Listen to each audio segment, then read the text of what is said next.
당무감사 이후 오랜만에 최고위원 회의를 연 홍준표 대표는 새해부터 지방선거에 집중하겠다고 밝혔습니다. 특히 새 인물 영입을 가장 중요한 전략으로 꼽았습니다.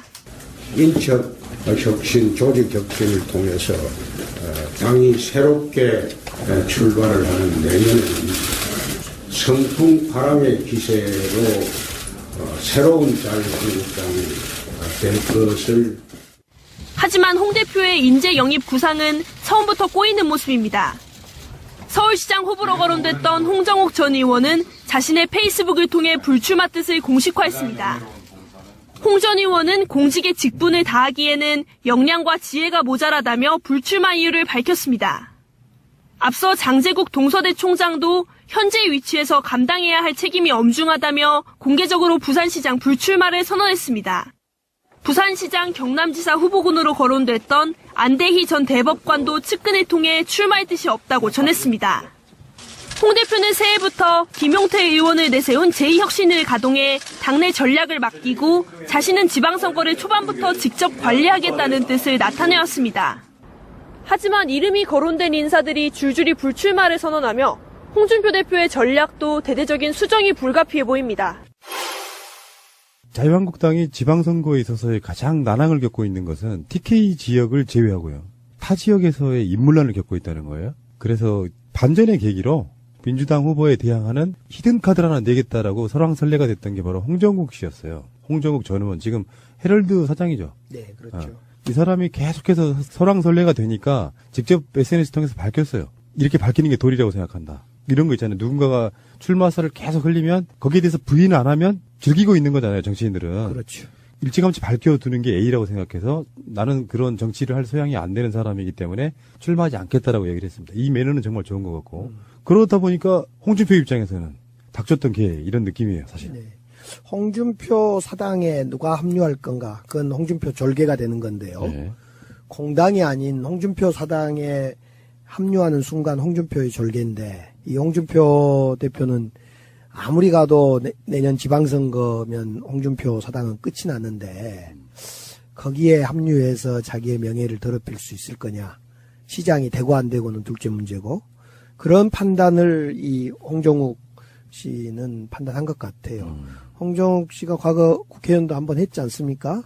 그런 만큼 정치적 감각은 있을 것 같아요. 아, 지금 내가 홍준표 밑으로 가는 순간 홍준표의 졸개고 영원히 앞으로의 나의 명예는 없다. 이런 판단을 왜 상식적으로 하지요? 아직 젊은 사람이기도 하고요. 네. 최소한 홍준표 그늘 아래서는 이런 거 안 해. 유여애 씨도 나오잖아요. 사당이 싫다고 홍준표 싫다고 나오잖아요. 이거 나온 게 아니고 쫓겨났죠. 아, 잘렸습니까? 아예 제명돼 버렸는데. 제명되기 위해서 몸부림을 쳤던 거 아닙니까? 그런 거였던가요? 나오고 싶어서 네, 나오고 그런 싶어서. 거였을까요? 제 발로는 못 걸어 나오고. 그래서 탄압받는다는 인상을 주려고? 근데 사람들은 제가 볼 때 홍준표가 더 문제던데 유여애 씨를 더 좀 야단치는 좀 뭐랄까 가볍게 취급한다랄까 경솔하다라고 이렇게 표현을 하는 걸 보면서 야 우리 사회 이중성, 그렇죠. 이중적 잣대 참 무섭다. 막말은 누가 하고 있는데 지금. 비주얼적으로 인형을 들고 나왔던 게 가장 큰 패착이 아니었나. 그렇죠. 나도 그렇게 패착이었죠. 생각해요. 그건 정치인의 모습은 아니에요. 선거가 되고 그러면 가장 중요한 게 인재가 들어오는 거잖아요. 그렇죠. 잘 되는 집안에는 사람들이 막 모여들고. 네. 그래서 자유한국당의 지금 인재 영입위원장도 홍준표 씨가 맡았어요. 네. 근데 중요한 건 사람들이 안 모여들면 네. 선거 열기도 그 당은 죽을 뿐더러 신선한 얼굴도 영입을 못하고 그래서 이게 빈익빈 부익부에 가속화되는 측면이 있잖아요. 이제 내년 6월 지방선거는 한 번쯤 이제 이렇게 꺼풀이 벗겨져야 될 것 같아요. 즉 여전히 호남 대 비호남, 뭐 진보와 보수 이런 대결 구도가 아니라 진짜 지방정부, 지방자치와 진짜 대한민국을 생각하는 사람들과 그렇지 않는 사람들 그런 점에서 홍준표 한국자유당, 자유한국당, 홍준표 정당 사당화된 홍사당이라고 제가 이름 붙였어요. 홍사당. 홍사당은 내년 지방선거에서 이기려고 하지 마시고 그냥 사당으로만 머무르시고 사람 안 들어올 거예요. 안 올 겁니다. 네. 다른 건 몰라도 당의 간판이 저 모양이니까 당의 간판이 박근혜에서 홍준표로 바뀐 거잖아요. 그렇죠. 그 당의 간판이라고 하는 사람이 주는 그 전혀 새롭지 않음, 어떤 믿음 없음, 자랑스럽지 않음이 결국에는 그 당을 이렇게 망가뜨려 가는 건데 진짜 TK 자민련 되겠어요? 뭐 지역적으로 말씀드리면 그렇지만은 이제 과거의 자민련이 어떻게 사멸해 갔는가를 잘 보면 될 것 같아요. 예. 그러니까 장기적으로 보면 오히려 저는 바른정당이 더 미래적 전망은 있다고 봐요. 장기적으로 보면. 네, 이제 바뀌어야 되지요. 예를 들면 지방 분권 통일을 민주주의를 정확히 가지고 좀 보수와 좀 진보가 이렇게 나뉘는 이런 정당 구조로 가야 되겠죠. 자, 이보다 더 깝깝한 당이 하나 있습니다. 국민의당인데요. 호남 자민련 전당원 투표를 일단 자발적으로 하는 거 이거를 했어요. 이틀 동안. 이게 투표율이 17.6이었습니다. 이게 8.27 전당대 당시에 이틀간의 투표보다는 낮은 수준이에요. 이걸로 끝나는 게 아니라 지금 이제 K보팅이라고 투표하지 않은 사람들이 또 투표할 수 있는 기회가 또 있습니다. 이 투표를 하고 나면 전반적인 분위기는 찬성으로 통과가 될 거다라는 게 일반적인 예상이에요. 지금 어떤 흐름으로만 보면. 지금 합당 반대파 쪽에서는 33.3%가 넘지 않으면 이 투표 무효라고 했단 말이에요. 그런 전략으로 가면 결국에는 바로 직전까지 대선 후보였던 현직 당대표인 안철수 세력들이 사실 꽤 많은 건 사실이지 않습니까? 그렇다 보면 이 투표를 무산시키는 것보다는 오히려 다 투표를 참여하게 해서 부결시키는 방법은 어땠을까 이런 생각을 한번 해보거든요. 애초부터 이 투표는 당권을 누가 가질 건가에 대한 싸움으로 시작된 겁니다. 그런 점에서 33%를 저지하기 위한 것으로 가는 게 맞은지 아니면 그 투표율에서 통합 반대 투표율이 높게 나오도록 하는 것이 좋은 것인지는 피장파장인 것 같아요. 결국 당권, 이 깃발을 누가 가질 거냐 문제에서는 33%를 저지했다 하더라도 여전히 이 논쟁은 남는 거고 반대표가 많았다 하더라도 논쟁은 여전히 남는 것 같습니다. 그런 점에서 이 싸움은 이러든 저러든 개싸움이고 완전히 진흙탕 싸움입니다. 예. 정말 모양새가 네. 모양새도 아니고요. 모양새가 재밌는 것은요. 네. 누가 저한테 보내준 카톡을 하나 보내준 거 있는데 국민의당에서 여론조사하지 않습니까? 02 몇 번에 몇 번 뭐 이렇게 있는 07 0 몇 번 이걸 문자로 해서 보이스피싱이니 주의하십시오. 받지 말아주세요. 이렇게 보낸 네, 저도 봤어요. 문자가 돌아다니고 있어요. 카톡이나 이런 데 보면은 뭐 저지하기 위해서 강목을 준비하라는 등 이런 문자도 돌리고 있고. 거의 뭐 이 정도 되면 사기 집단 돼버렸죠. 보이스피싱까지 돌면. 자, 그렇다면 우리 이제 의원님의 해안으로 한번 질문 한번 드려볼게요. 어차피 지방선거에 지금 박지원 전남지사 설도 있고 국민의당에서는 광주시장 천정배, 김동철도 언급되고 있지만 현역인 분들이 쉽게 출마하기는 힘들 거예요. 지지율도 안 나오면 그냥 이거는 썰이에 가까운 것 같고 어찌됐건 국민의당은 분당이 현실화 된다고 보는데 분당이 되겠습니까? 안 되겠습니까?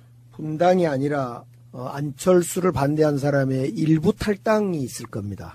박지원 의원을 중심으로 해서 일부 탈당을 해서 이제 교섭단체를 만들 수 있는 수면 교섭단체를 몸만 교섭단체를 만들 수 없으면 우리 민주당으로 복당 내지는 이제 이런 수순을 밟을 건데 문제는 현재 우리 민주당에서는 그렇게 무조건적인 복당을 원하지 않고 있다는데 지금 그분들의 고민에 있는 것 같아요. 그러니까 분명한 것은 이 시간이 지나면 박지원 의원을 중심으로 해서 탈당을 하게 될 것 같아요. 그리고 박지원 의원은 개인적으로 과거에도 그런 일이 있었는데 탈당을 해서 무소속 신분으로 설령 선거에 출마한 거 유리할 수 있다라고 생각할 수 있습니다. 즉 작년 선거에서 박지원 의원은 무소속 선거를 치렀던 거 아닙니까? 물론 나중에는 이제 국민의당에 들어가긴 했습니다만은 결국 박지원 전 대표는 대표를 비롯해서 일부는 탈당을 해서 무소속의 대기 상태로 있으면서 진로를 고민하게 될 거다. 이건 확실한 것 같아요.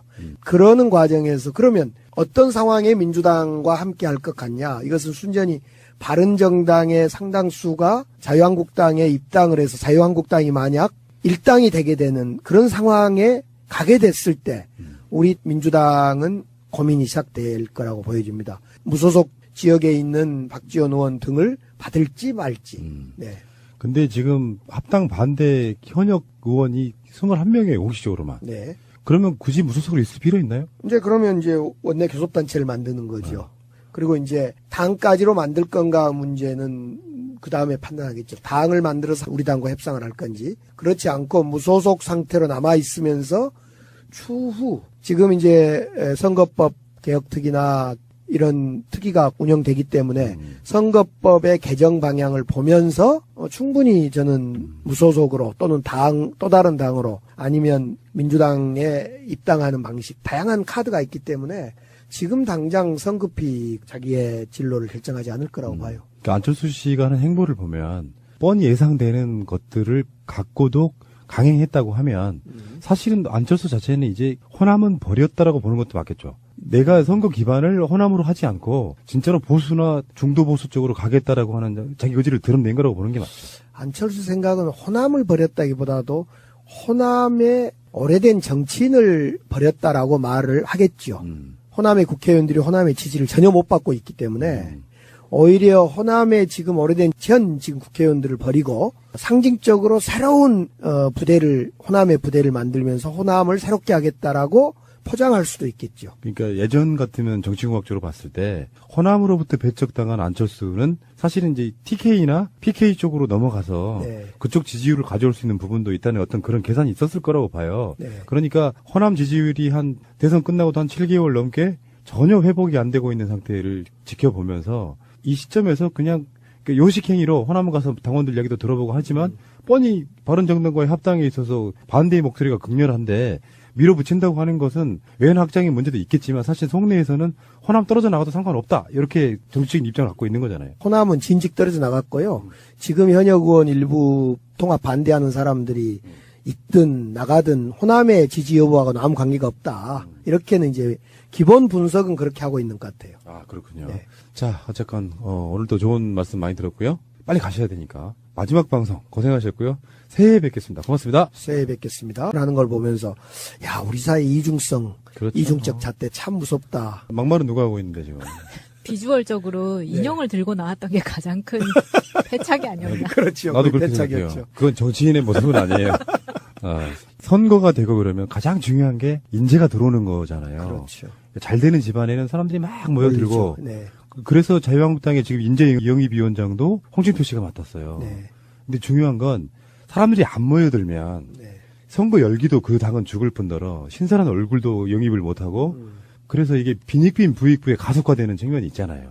이제 내년 6월 지방선거는 한 번쯤 이제 이렇게 꺼풀이 벗겨져야 될 것 같아요. 즉 여전히 호남 대 비호남, 뭐 진보와 보수 이런 대결 구도가 아니라 진짜 지방정부, 지방자치와 진짜 그래서 밝혔어요. 이렇게 밝히는 게 도리라고 생각한다. 이런 거 있잖아요. 누군가가 출마설을 계속 흘리면 거기에 대해서 부인을 안 하면 즐기고 있는 거잖아요. 정치인들은. 그렇죠.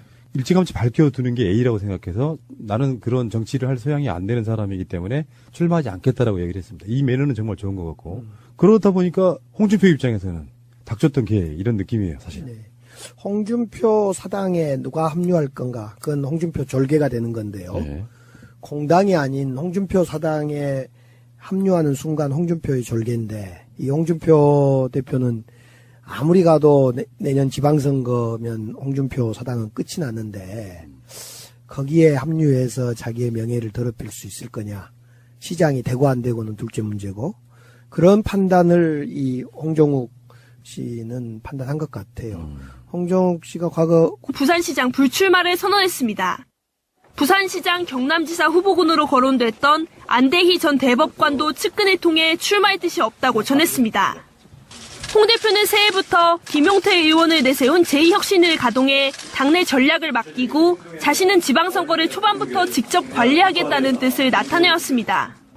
하지만 이름이 거론된 인사들이 줄줄이 불출마를 선언하며 홍준표 대표의 전략도 대대적인 수정이 불가피해 보입니다. 자유한국당이 지방선거에 있어서의 가장 난항을 겪고 있는 것은 TK 지역을 제외하고요. 타 지역에서의 인물난을 겪고 있다는 거예요. 그래서 반전의 계기로 민주당 후보에 대항하는 히든카드를 하나 내겠다라고 설왕설래가 됐던 게 바로 홍정욱 씨였어요. 홍정욱 전 의원 지금 헤럴드 사장이죠. 네, 그렇죠. 이 사람이 계속해서 설왕설래가 되니까 직접 SNS 당무감사 이후 오랜만에 최고위원 회의를 연 홍준표 대표는 새해부터 지방선거에 집중하겠다고 밝혔습니다. 특히 새 인물 영입을 가장 중요한 전략으로 꼽았습니다.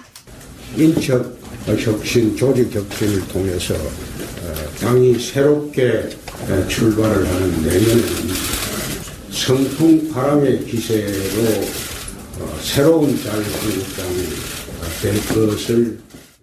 하지만 홍 대표의 인재 영입 구상은 처음부터 꼬이는 모습입니다. 서울시장 후보로 거론됐던 홍정욱 전 의원은 자신의 페이스북을 통해 불출마 뜻을 공식화했습니다. 홍 전 의원은 공직의 직분을 다하기에는 역량과 지혜가 모자라다며 불출마 이유를 밝혔습니다. 앞서 장제국 동서대 총장도 현재 위치에서 감당해야 할 책임이 엄중하다며 공개적으로 개헌도 한번 했지 않습니까? 그런 만큼 정치적 감각은 있을 것 같아요. 아, 지금 내가 홍준표 밑으로 가는 순간 홍준표의 졸개고 영원히 앞으로의 나의 명예는 없다. 이런 판단을 왜 상식적으로 하지요? 아주 젊은 사람이기도 하고요. 네. 최소한 홍준표 그늘 아래서는 이런 거 안 해. 유여애 씨도 나오잖아요. 사당이 싫다고 홍준표 싫다고 나오잖아요. 이거 나온 게 아니고 쫓겨났죠. 아, 잘렸습니까? 아예 제명돼 버렸는데. 제명되기 위해서 몸부림을 쳤던 거 아닙니까? 그런 거였던가요? 나오고 싶어서 네, 나오고 그런 싶어서. 거였을까요? 제 발로는 못 걸어 나오고. 그래서 탄압받는다는 인상을 주려고? 근데 사람들은 제가 볼 때 홍준표가 더 문제던데 유여애 씨를 더 좀 야단치는 좀 뭐랄까 가볍게 취급한다랄까 경솔하다라고 이렇게 표현.